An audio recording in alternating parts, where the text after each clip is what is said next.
It's 11:40 p.m. and you're rereading the same paragraph in a book about discipline for the third time, not because it's complicated, but because some part of you is checking if you're doing this right. The highlighter's still in your hand, the cap's off. You haven't moved it in 4 minutes. Tomorrow you'll wake up at 5. You already laid out the clothes, the water bottle's filled. The app that tracks your habits has a streak going, 41 days now, and somewhere in the last few weeks you stopped checking it because you're proud and started checking it because you're scared of what happens to the number if you stop. Nobody told you to do any of this. That's kind of the point. You built a version of your life that looks like care, and most days it is, but there's a specific kind of quiet that shows up around week 6 or 7, and it doesn't sound like burnout. It sounds like nothing. You're eating better, sleeping on schedule, reading the books, doing the workouts, and somewhere in there you notice you haven't laughed with anyone in 11 days, and you didn't notice you hadn't noticed. This is the part people don't put in the caption. Self-improvement, done seriously, often pulls you away from people before it gives you anything back.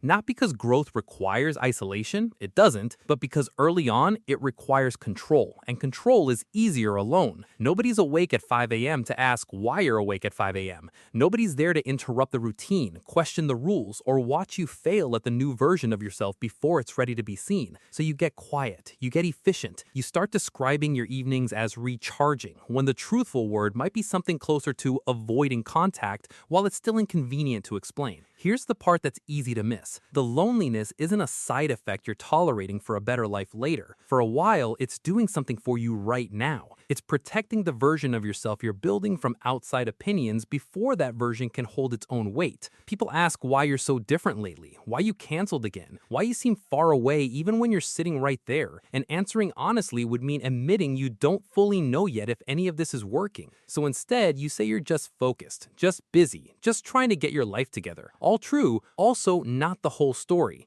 The contradiction sits right under the surface of most self-improvement content, and almost nobody names it directly. The people most devoted to becoming someone are often the ones spending the least time being known by anyone, including themselves mid-process. You can track your sleep, your macros, your screen time, every measurable input, and still not be able to say out loud to one other person, I don't know if this is making me happy. I just know I can't stop. That's the quiet cost, not failure, not burnout exactly. It's the specific erosion of being witnessed. Growth that nobody sees starts to feel less like progress and more like disappearance with extra steps. You can build an entire better version of yourself and arrive on the other side of it a stranger to the people who used to know you. And worse, a little bit of a stranger to yourself because you were so busy optimizing the parts that could be measured that you stopped checking in on the parts that couldn't. There's a myth in here worth correcting. The internet version of self-improvement treats solitude as proof of seriousness. Like the more isolated your discipline looks, the more it counts. Wake up before everyone else. Train before anyone sees. Read while they're scrolling. As if growth only counts if no one was there to witness it, like an audience cheapens it. But isolation isn't the same thing as depth. Sometimes it's just the most comfortable place to avoid finding out whether the new version of you can survive contact with people who knew the old one.